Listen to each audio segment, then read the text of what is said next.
เข้าอยู่ทางนั้นก็งามเนาะบ้านนี่เนาะคือว่าเข้างามแต่ว่าทางพุ้นก็สิมีหน้าต้นข้าวต่ำๆไป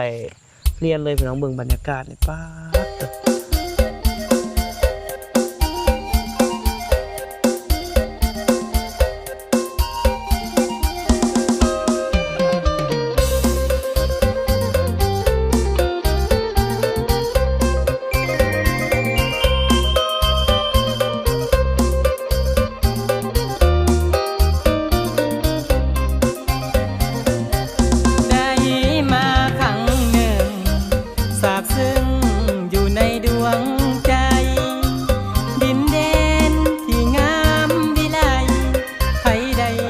ดต่อก็ติดต่อบ่ได้ผู้เสื้อสีส้มวันนี้บ่เอาละเฟซเพิ่นบอกว่าเอาเบอร์โทรได้เด้อว่าเอาเบอร์โทรบ่ได้ให้ เบอร์โทรบ่ได้นี่เป็นน้ำหอมเราจะเข้าไปในบ้านก่อนพี่น้องเอกก็แสดงความเสียใจนำครอบครัวลูกเมียเพิ่นเมียก็ยังน้อยๆลูกก็ยังน้อยๆพี่น้องลูก5 กับปีปลายพระเจ้าก็ชื่อสิหากับแต่งงานกันเนาะ2ผู้เมียเนาะได้ลูกอันผู้นึงปีปลายโอ้เบิ่งเมียก็คือว่ายังน้อยๆอยู่แต่มึงเศร้าไปต้นๆเนาะแต่พอเตียงสิบ่ได้เข้าไปยังภาษาบ้านเพิ่นเนาะสิเบิ่งไปเบิ่งเฮือนเพิ่นจักหน่อยนึงก่อนเดี๋ยวเราไปเบิ่งอยู่ทางเฮือนเพิ่นก่อนจักหน่อยนึงพี่น้อง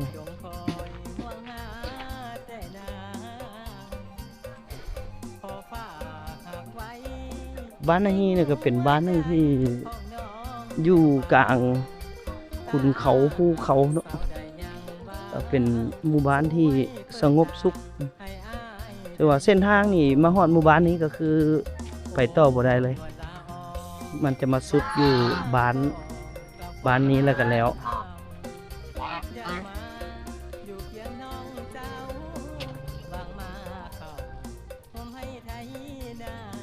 เดี๋ยวย่างไปเฮือนเพิ่นจักหน่อยนึง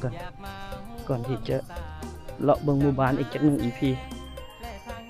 ยังบ่ทันได้เลาะชมเบิ่งทุ่งไร่ทุ่งนาบ้านเพิ่นเลยพี่น้องมาก็มีมาเมื่อวานนี่ก็ค่ำละ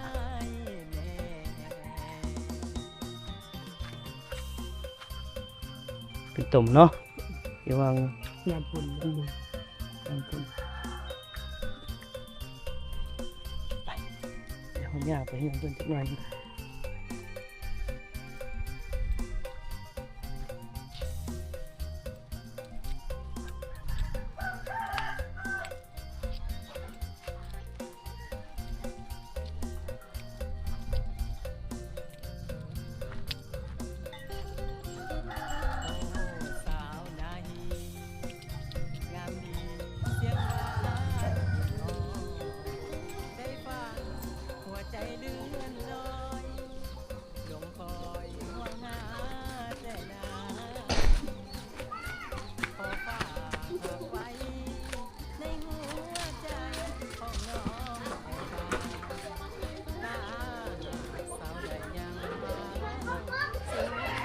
อึบ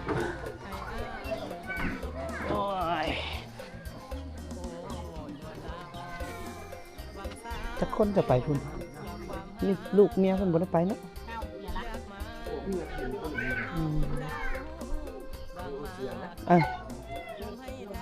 ปกติเพิ่นก็อยู่บ้านนี่บ่ผู้เพิ่นเสียปกติก็อยู่บ้านนี่บ่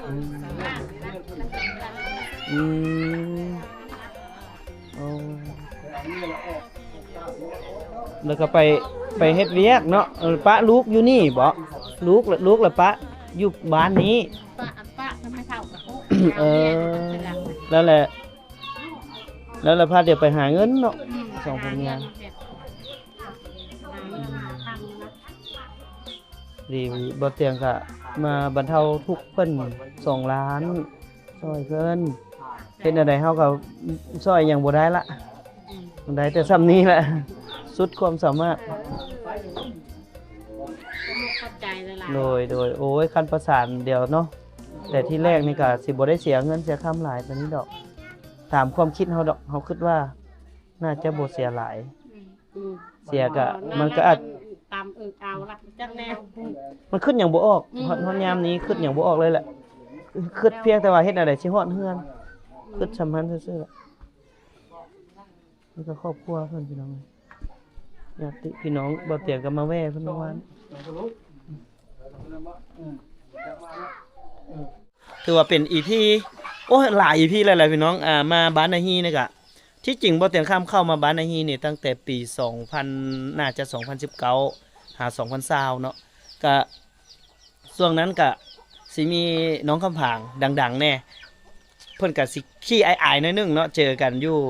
น่าจะขี้เหือมาเพิ่นมากับแม่เพิ่นชื่อได้อยู่ตำนานเนาะแต่ว่าเปิดตำนานใหม่บัดนี้ยังมีดอกฟ้านาฮีอีกหลายคนเลยพี่น้องใส่เนาะดอกฟ้านาฮีนี่เนาะโอ้ทางนี้ก่อนสบายดีโอเคอันนี้แม่นผู้ใดอันนี้ฮะบ่แม่นล่านางว่ะบ่แม่นสาวล่านางเมืองหินบุญนั่นบ่แล้วมาอยู่นาฮีบ่หรือว่าอันนี้ล่านางนาฮีบ่ซื้อหยังซะเอาแนะนำก่อนเอาซื้อแซ ล่าแซ แม่ ล่าแซลูกล่าบ่นี่แม่แต่แม่เอิ้นล่าซื่อๆเนาะแต่แม่เอิ้นล่าซื่อๆน้องแซมีคนสิแนะนำให้อายฮู้จักอีกบ่มีอยู่บ่มีอยู่เนาะเดี๋ยวบอกฟ้าบอกเนาะให้ FC ลุ้นเอาเนาะให้ FC ลุ้นเอามาขยับมาพี่ผู้นี้มันบ่นี่ โอ้สบายดี สบายดี เอาซื้อหยังอันนี้ ซื้อค คำเอาไปขายจะเป็นหยัง ำขายไปแล้วคนน้อย คนเนาะโอ้คนเนาะซื้อเนาะ จ้า เออเบิดในประเทศลาวนี่มันไผงามกว่าหมู่ ไปแชร์ ว้า เล่น เอ้ยแซ่กับเอ้ยหยังก็ ไปกระเล่น เอ้ยก็เล่นอยู่ใส่เอ้ยก็เล่นมีเอ้ยก็เล่นอีกติว้าอยู่สิไปเอิ้นเราก็ลอกก็เล่นแหมโอ้ยคนบ่งามๆแหมสิไปบอกเราเป็นก็ลอกก็เล่นเอ้ยก็เล่นมันก็ เป็นคนงามจ้ะ งามบ่ก็เล่นกับก็เล่นงามเนาะเบิ่งมาฮู้จักเอ้ยอีหยังเดี๋ยวให้เพิ่นแนะนำตัวเองซะสำบายดีน้องสาวเจ้าชื่อหยังก่อ คือจัน ชื่อจันแหน่เอ้ยเขาชื่อจันเอ้ยจันกับเอ้ยอันนั้นเอ้ยอันไหนงาม งามมาชม โอ้ยปะบ่ได้จักคนเนาะบ่ได้เลือกเนาะเพราะคันสมมุติผู้บ่าวมานี่โอ้เขาเลือกบทสองนี่จักเฮ็ดแนวใดเนาะเลือกยากเลยเนาะผู้ใดก็มักว่าสิเอาปกติน้องอยู่ไส แค่ อายุระแขกอยู่แถว แคมพอ แคมป์ของอยู่บ่อนต้นไฮใหญ่แม่นบ่ แม่น แม่นเสย โอ้น้องจันไปเฮ็ดเวียกบ่ล่ะปกติอยู่ไส ดูบ้าน บ้าน อยู่บ้านตลาดมันยมมาลาย บ้านตลาดนาทินพุ่น แม่ ฮู้จักบ้านสร้างพุงบอนบ่บ้านเกิดอ้ายล่ะ อ๋อก็มีหมู่อยู่นั่น อ้ายแม่กับลุงวงอ้ายแม่ล่ะโอ้สาวตลาดตินี่ แม่ ป้า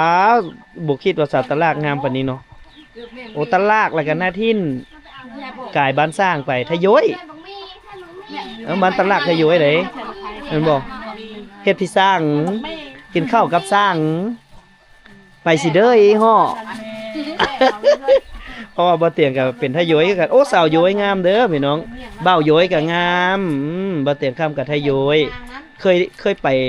หาทะย้อยอยู่ฝั่งไทยบ่เคยไปบ่เทศกาลเผาย้อยอยากไปบ่ไปเบิ่งลองเบิ่งบ่ไปลองเบิ่งแม่เอาพี่น้องฝั่งย้อยก็เพิ่นก็เคยมาบ้านสร้างปุงบ่อนแล้วเทื่อนึงก็ฝากนำเด้อเอาผู้สาวย้อยไปแด้ไปเบิ่งผู้เบ้าโยยใส่ผู้ใดโอ้น้องหลาคำแพงให้อายเบิ่งแยงได้บ่ล่ะ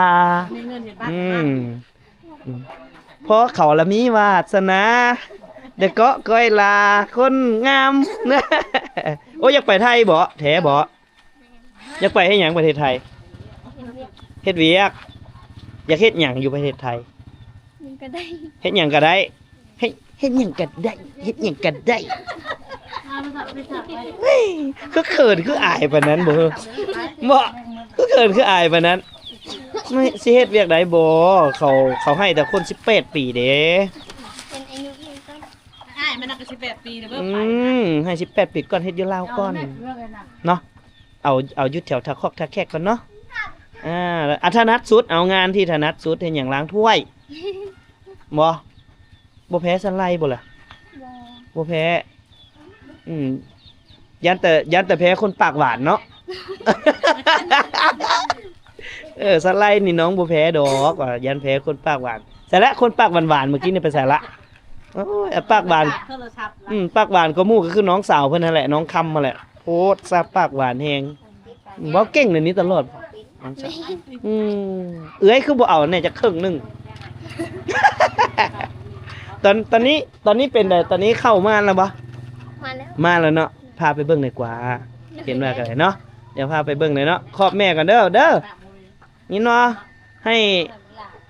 ห้ลูกสาวพาไปเบิ่งเข้าหน่อยเด้อนี่เด้อไปเบิ่งเข้ามานก่อนใส่อันโอ้ยพูดน้อยๆน่ะไปนำหน่อยเว้าเก่งเอาพี่น้องเดี๋ยวเฮ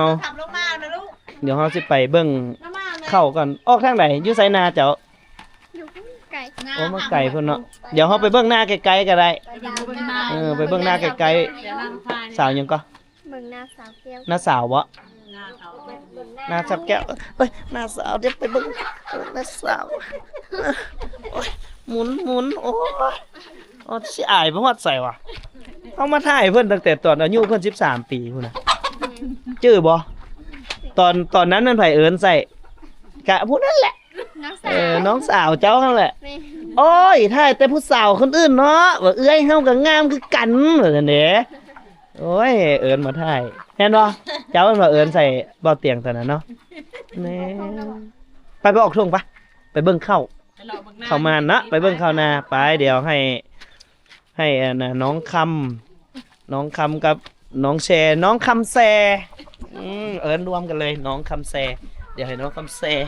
พาไปเบิ่งพี่น้องไปเบิ่งทุ่งไร่ทุ่งนา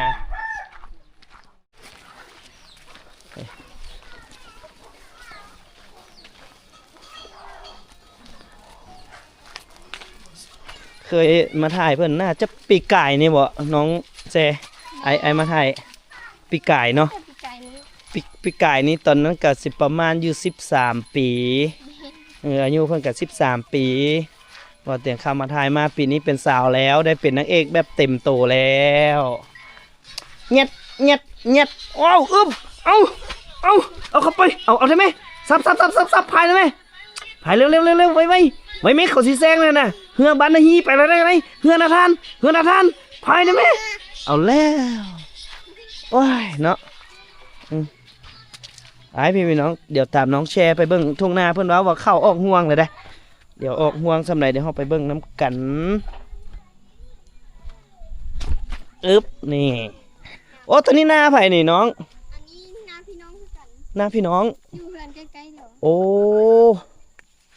ทุ่งนางามแล้วสวยมากแล้วจ้า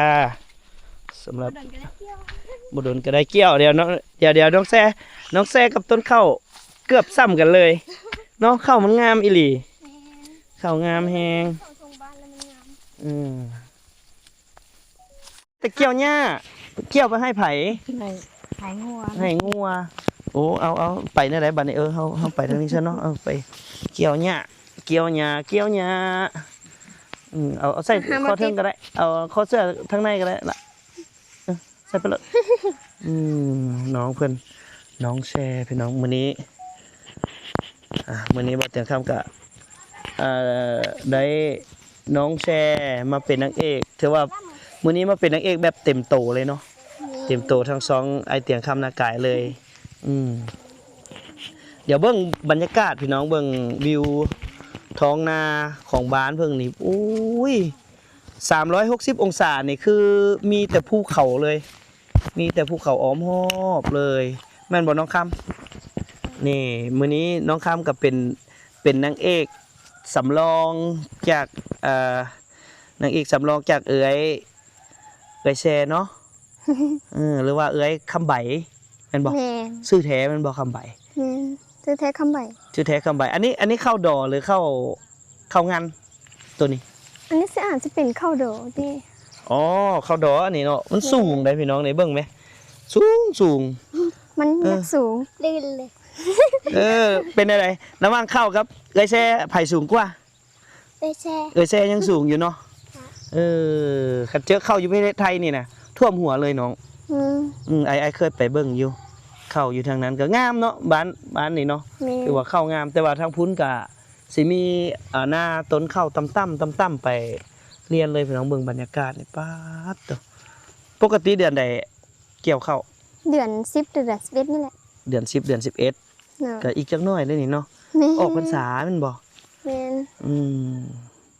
ปีนี้ก็ถือว่าได้นางเอกที่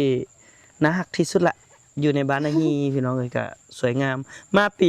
ปีกายนี่ยังบ่ทันได้เป็นสีผู้สาวแฮงซ้ำเนาะ แม่ ตอนนั้น13 ปีก็สิยังน้อยอยู่ตอนนั้นปีนี้14ปีหน้า15บัดเอื้อยฮอด30 40ก็เจ้าแล้วบัดนี้เนาะมาเป็นนางเอกแทนเนาะ คักบ่ถ่ายคลิปกับไอเตียงนานไปพายเตียงเลาะเบิ่งเองจังหน่อยหนึงไปพี่น้องก็นี่คือมาเลาะทุ่งไร่ทุ่งนากับน้องแชร์อันตัวดำๆนี่เข้าอย่างนาง อันนี้ว่ะ เอ๊ะ ข้าวแดง ข้าวแดง แม่ บ่แม่นข้าวกำเนาะ บ่ แบบใดข้าวกำมีบ่บ้านเฮา ข้าวกำส่วนหลายก็สิเฮ็ดอยู่ให้ โอ้ปลูกอยู่ให้ แม่น อืม ยามันป่นกับข้าวแบบนี้ บัดยันมันป่นแนวมันเนาะ แม่น บรร หน้าย ากา สา ศ วแก้ว อันนี้ก็หน้าพี่น้องกันเบิดบ่ แม่น เออหน้าไอ้น้องเพิ่นเบิดเด้อพี่น้องอยู่ทางใดสนาน้อง ความห้วยไป โอ้ อีก ความห้วยตัวนี้ไป แม่นมันสิไก่ ไก่แห้งเนาะ แม่น ขาสั้นๆคือไอ้นี่คือสิย่างจนเมื่อยพุ่นละ บรรยากาศทุ่งไร่ทุ่งนาเว้ยน้องว่าอยู่บ้านน้องนี่ตัวใดน้องมักอันใดที่สุดอยู่ในบ้าน มักภูเขา มักภูเขา แม่น โอ้ มันงาม ภูเขางามเนาะสมพ่อจังบ่อยากออกจากบ้าน แม่นไปโดนก็คิดฮอด แบบเขาออกจากบ้านไปโดนๆแล้วเขาก็คิดฮอดเนาะ แม่น เกี่ยวหญ้าให้งัวบ่ เดี๋ยวสิให้น้องแซ่ไปเกลือให้เด้อ เอาหญ้าเมื่อเดี๋ยวสิให้น้องแซ่ไปเกลือให้งัวเจ้าอิ่มแล้วล่ะมื้อนี้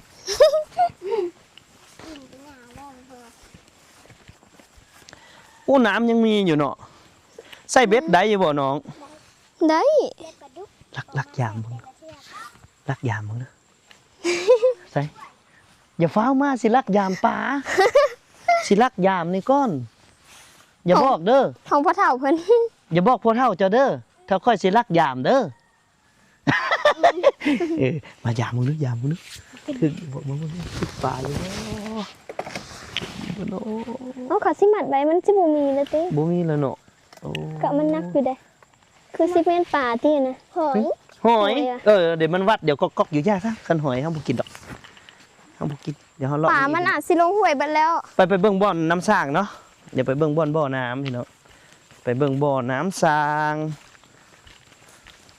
น้องแซ่ก็เคยตักบ่อน้ำสร้างเคยหาบบ่ เคย หาบดุบ่ ดุแต่ตอนนั้นดุให้ตอนนั้น ตอนนั้นเฮายังบ่ทันได้มีน้ำสร้างไกลเฮือนเนาะ แม่น น่าจะปีกไก่นี่มันบ่ขุดน้ำสร้างแล้วฮะเพราะว่าไอ้มาตอนนั้นหั่นยังบ่แล้ว แม่นปีกายนี้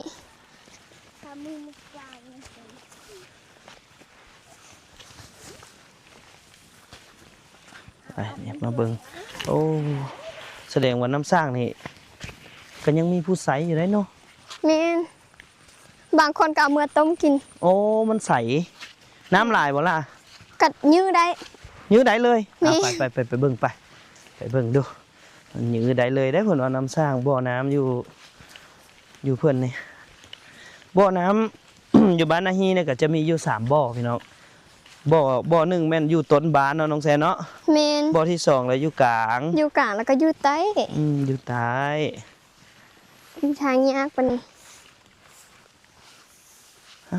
เป็นจังไดป่ะนี่พ่นผู้นี้โดดไปเลยเอ้าหมอน้อยๆนี่ก็ได้ ไปได้อยู่บ่ล่ะ างยาก หาบ่ยากดอกซำนี่ มันเปียกบ่ แม่ถ้าจะได้หยังไง โอ้อะโอ้มันคือเป็นอันนี้ หยังเขาเลยบ่ น้องคำมาอ่องบ่เตียงเด้ ฮะมันล้มบ่ไปนี่ได้อยู่ดอกมันบ่ได้อันนั้นดอกโอ้เปียกเสยได้น้องแซ่ให้เปียกได้ละ ส่วนหลายก็มักถือกระโบกออกมา เออว้ายว้ายเอาว้ายเดี๋ยวเฮาก็ลุยเลยก็ลุยใส่มันมีน้ำอยู่ฮะเดี๋ยวเด้อเดี๋ยวมาเบิ่งเดี๋ยวน้องแชร์ก็มาละนี่น้องแชร์ก็มาแล้วมาเบิ่งน้ำสร้างบ่อน้ำพี่น้องใส่บ่อน้ำเจ้าโอ้อันนี้บ่ แม่น ว้าวบ่อน้ำนี้ปกติแล้วก็มาใส่อยู่นี่แมันบ่ แม่น ใส่อยู่นี่โอ้ใส่ขนาดโอ้ไฟดับบ่มีน้ำแล้วเดี๋ยวมาเอาอยู่นี่บ่ล่ะ แม่น ใส่ตะขอนี่มะ นี่ แต่เดี๋ยวนี้บ่ใส่แล้ว ใส่เสื้อเอาเนาะ แม่นถ้าน้ำมันลงเลิกแล้วต้องใส่มัน อันนี้เยื้อเอาเลยมันบอกห้วย นี่ เยื้อในหัวปุ่มลงเลยได้นี่ บ่ปุ่มได้ ว้ายจะถึงเสย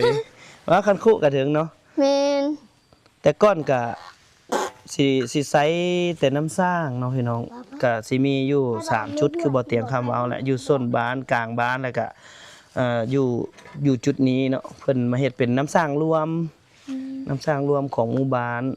ทุกคนก็คือมาตักมาอาบแต่ก่อนอยู่นี่พุ่นแหละตอนใส่น้ำสร้างนี่ตอนอายุจักปีน้องแซ นึกว่าจะปานใด บ่จื้อ ใส่ บ่ แตะดนแล้ว ใส่แต่โดนเขตใดที่เฮาบ่ได้ใส่จักปีละบ่ได้ใส่น้ำสร้างนี่ ปีหนึง ปีหนึง แม่น หากับปีนี้เนาะ หน่อย น้ำสร้าง เพ อ ราะ ยู่ ว่า เพิ่น ใหญ่แล้วก็ไปเฮ็ดเวียก แต่ปกติก็มาใส่อยู่นี่มาอาบอยู่นี่ว่ะ แม่นส่วนเดี๋ยวออกมาอาบอยู่นี่ แต่ส่วนมันคักบ่ มันเย็น มันเย็นเนาะน้ำมันเย็น แม่น อืม แต่เก่ามันบ่มีน้ำสร้างแล้วก็เอามาอาบ อืมเขาเจ้าหากับคุดน้ำสร้างว่างปีที่แล้วนี่เนาะ แม่น แต่ละเฮือนเขาเจ้ามาคุดน้ำสร้างแต่ก่อนเขาก็สิใส่น้ำสร้างไปสิแหละช่วงนี้ก็โอ้บรรยากาศดีขนาดเลยพี่น้อง บรรยากาศดีคนก็งามเป็นตาแพงขนาดเลยยนต์อยู่ไสยนต์ไสบ่เคยเห็นบ่โอ้โหยนต์คุณน้าพี่น้องพูนยนต์ป๋อยนต์โอ้ยนต์น่ะคุณ ไป อ๋อ ไปเพชรลงมาให้ยันดินลุกเลยเนาะ เคยขี่บ่ยนต์อยากขี่บ่ยนต์หึยันวินหัว อยากขี่ยนต์ น้องแซ่นี่ยังบ่ทันได้ไปฮอดประเทศไทยจักเทื่อบ่ล่ะ ยัง อืม คงแต่เวียง ถือว่าอยู่ประเทศลาวเฮาเราไปไกลฮอดเวียงจันทน์แล้วเนาะ โดย อยู่ท่าแขกนี่ก็ไปอยู่ ไป นครพนมเด้ ยัง อยากลองไปนะไอ้เตียงแล้วมึงบ่ อยากลองไอ อยากลองไปเบิ่งเนาะมื้อหน้าเดี๋ยวสิให้ไปเบิ่ง Big C Big C Lotus Macro พวกนี้เขาจะสิขายเครื่องไปเลาะห้างแอร์เย็นๆ แต่ว่าต้องได้มีเงินไปประมาณ 1,000 บาทขึ้น โอ้ เพราะว่าทอดแต่ค่าใช้จ่ายในการเดินทางไปก็บ่แพงแล้วมีบัตรแล้วบ่มีพาสปอร์ตแล้วบ่ ยังบ่ได้เฮ็ด โอ้ยังบ่ได้เฮ็ด เป็นให้อายุก่อน ให้ฮอดอายุก่อนเนาะ อายุ18แล้วจังเฮ็ด เฮ็ดบัดเดียวเลยเนาะ แม่น แต่ที่จริงก็เฮ็ดบัตรชั่วคราวแบบเฮาไปลิ้นไกลๆนี่ได้อยู่ ได้ ดูดไปเขา คือเทศกาลบุญช่วงเฮือ แม่ แบบสิไหลเฮือไฟโอ้ไหลเฮือไฟไปแม่ล่ะไปแม่ม อยาก ไป ไปอ บ่ ยู่ อยากไปอยู่ค่าหยัง คือกัน บ่ฮู้คือกันเคยไปบ่งานไหลเฮือไฟงานบุญช่วงเฮือท่าแขก บ่เคย งานทาส เฮาบ่เคยไป งานทาสมันเก่าก็บ่เคยไปโอ้ปกติเขาเจ้าไปนี่เขาเจ้าได้เหมารถไปแม่นบ่ โดย แบบจ้างรถอยู่บ้านนาทานเนาะ เมารถโดยสาร เหมารถโดยสารอยู่บ้านนาทานไป เอาพี่น้องก็อยากให้น้องเพิ่นได้ไปเรียนรู้อยู่อย่างน้อยก็ข้ามไปฝั่งนครพนมให้รู้ให้เห็นถึงว่าบุ้งบ้านเพิ่นพัฒนาไปฮอดไสแล้วแล้วก็มีอีหยังแน่ที่แตกต่างจากบ้านเฮาเพื่อที่ว่าจะมาพัฒนาความคิดพัฒนาการใช้ชีวิตให้มัน ฮู้แหละพี่น้องเอ้ยถ้าว่าบ่ออกจากบ้านบ่เห็นด้านแดนไกลเพิ่นเนาะคันบ่ไปหาเรียนก็บ่มีความรู้น้องเพิ่นก็ออกไปฮอดเวียงจันทน์ก็สิได้ความรู้เนาะหลายเติบมาแล้วก็ก็ไปลองเบิ่งพี่น้องมีโอกาสบ่เตียงมีโอกาสเนาะสปอนเซอร์เข้าเด้อสปอนเซอร์เอ้ยพอได้พาน้องแชไปให้เห็นนครพนมเนาะให้เห็นนครพนมซอยน้องในเด้อซอยน้องในเด้อซอยเติมค่าน้ำมันไปซื้อๆกันได้ล่ะพี่น้อยก็เดี๋ยวไว้มีโอกาสสิพาน้องๆคุณไปบ่ไปน้องไอ้แซ่บ่ไปบ่ ไปนครพนมน่ะไปไทยเป็นหยังนอนบ่หลับแล้วไปอยากกอดอีกเถอะโอ้ยนอนบ่หลับย้อนจะกอดอีโพโอ้เจ้าขาดพ่อเพิ่นบ่ได้แต่แพงขนาดเอาพี่น้องกะ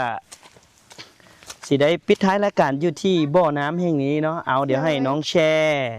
นี่เชิญชวนแขกมาเล่นมาเที่ยวบ้านเฮาได้มาเบิ่งหยังเชิญนักท่องเที่ยวหลายๆมาลินบ้านเฮาเนี่ยเด้อบรรยากาศงามคันอยากเห็นน้องแชก็มาแม่นสิอยู่บ้านตลอดสิแต่งหน้าทาเล็บสวยๆถ้ามีเวลาก็มาลินน้ำก็ได้เพราะว่ามันมีบ่อนเที่ยวอยู่มันอยู่ทำน้ำอยู่แต่พุ่นมันไก่ทำน้ำก็มีบ่แม่นแต่ว่าต้องมีครูบาไปนำต้องเอาครูบาไปนำแม่นเพราะว่ามันมีเสือมีอย่างไรมีเสืออีกโดยโอ้ยตอนแต่เก่าก็เคยไปอยู่แต่พญานาคมีบ่ก็มีแล้วมีบิ้งมีอย่างเสียงอย่างหลายอย่างโอ้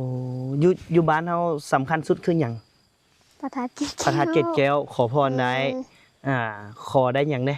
น้องเคยไปขอบ่บ่เคยขอบ่ขอรถจักรนำเพิ่นบ่หาเองเนาะคือขอในสิ่งที่เป็นกำลังใจเฮาเนาะอย่าสู่ขอในสิ่งที่มันเป็นไปบ่ได้เนาะพี่น้องคือยกตัวอย่างกับมาขอรถขอเงินขอค้ำอีหยังถ้าขี้ค้านแล้วบ่เฮ็ดบ่หาแล้วขอก็คือเก่าแม่นบ่แม่นขอก็คือเก่าเนาะเอาจังได๋ก็เชิญชวนเนาะพี่น้องเนาะเชิญชวนมาเล่นมาเที่ยวบ้านนาฮีเนาะก็ถือว่าบ้านนาฮีเนี่ยก็เป็นหมู่บ้านนึงที่บ่ถึงข้ามเข้ามาตั้งแต่ปี2020ตอนนั้นจักปีละปี2023บ่ปี2024ไอ้มาปี2000น่าจะปี2021นี่แหละโอ้ประมาณนั้นน่ะตอนนั้นอายุจักปี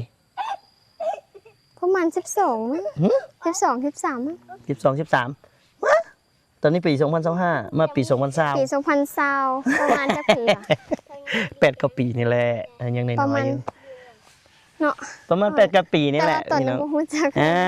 ตอนนั้นไอ้มาก็สิมากราบพระธาตุสำคัญเลยก็มีชื่อเสียงแท้ๆก็แม่นพระธาตุพี่น้องเอ้ยพระธาตุเกศแก้วก็ถือว่าเป็นพระธาตุที่ศักดิ์สิทธิ์คู่บ้านคู่เมืองเนาะตอนนี้ก็สิเป็นพระธาตุ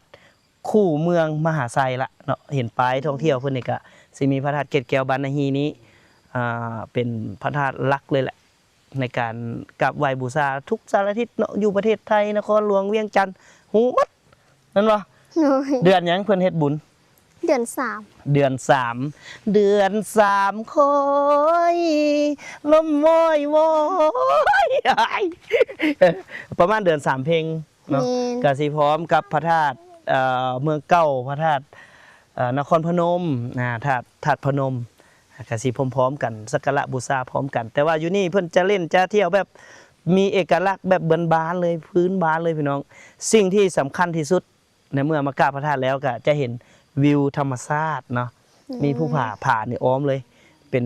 เมื่อก่อนนี่บ่มีสัญญาณโทรศัพท์บ่มีเส้นทางเข้าถึงก็เอิ้นว่าเป็นบ้านลับแลก็ว่าได้เนาะตอนนั้นนี่ถือว่าบ่มีผู้บ่าวผู้แพ้วมาเลยแหละผู้สาวก็แม่นเอาผัวกับคนที่บ้านตัวเองผู้บ่าวที่อื่นบ่เข้ามาแล้วก็มีเส้นทางลัดอีกเลยพี่น้องปีนผาไปนี่ก็เจอบ้านคำผาแหล่งเห็นบ่ประมาณนั้นบ่แปลกใจถ้าไปบ้านมั่นก็ไปทางเอาไปบ้านมั่นก็ได้อีกแม่บ้านมั่นบ้านซองบ้านมั่นบ้านซองปีนผาไปได้เบิดกับเจ้าหาอยู่หากินนำกันอยู่จังได๋เดี๋ยวบ่เตียงกับน้องแซ่ก็สิขอลำลาไปเพียงแต่ซ้ำนี้ก่อนเอาไว้โอกาสหน้าพอกันอย่าลืมเด้อติดตามน้องแซ่แด้อันนี้เปิดตัวนางเอกอย่างเป็นทางการเนาะจากที่ว่าตัวน้อยๆที่ว่าได้เข้ามาถ่ายตอนนี้เป็นสาวเต็มตัวแล้วก็สิมีช่องที่ มาถ่ายทัดบ่แต่คำมาก็มีอยู่เนาะส่วนหลายก็อาจจะมีพี่น้องทางฝั่งไทยละก็มาถ่ายก็มีพ่อฮักไม่ฮักเพิ่นหลายอยู่เนาะมีผู้ใดบ่พ่อฮักไม่ฮักเฮาอะ พอฮักไม่ฮักเขาอยู่ไทยก็มี อยู่ไทยน่ะผู้ใด ซื้อไม่ฮักซื้อตา ไม่ฮักสุดตา เลยซื้อตา ไม่ฮักตาเมตาเมตาก็พ่อหยัง บ่เจอปานใด บ่ชื่อปานใดแต่ว่าเมตตาก็ขอบใจเนาะขอบใจแทนน้องแชร์คือกันที่เพิ่นสนับสนุนอุปถัมภ์คำสู้เข้ามาโดยตลอดเอ้าเดี๋ยวจังได๋ก็ไปก่อนละพี่น้องบัดนี้เอาไว้กันหน้าพอกันสองไอ้น้องพวกเฮาเดี๋ยวเฮ็ดกิจกรรมอีกจักอย่าง2อย่างใน EP ต่อไปสิเฮ็ดอย่างนั้นติดตาม EP หน้าขอบใจหลายๆไปก่อน ได้บ่จาคนนวลน้องหน้ามนต์สาวบ้านเจดีโอ้สาวใดงามดีเสียงหวานเย็นอ่อนได้ฟังหัวใจลืม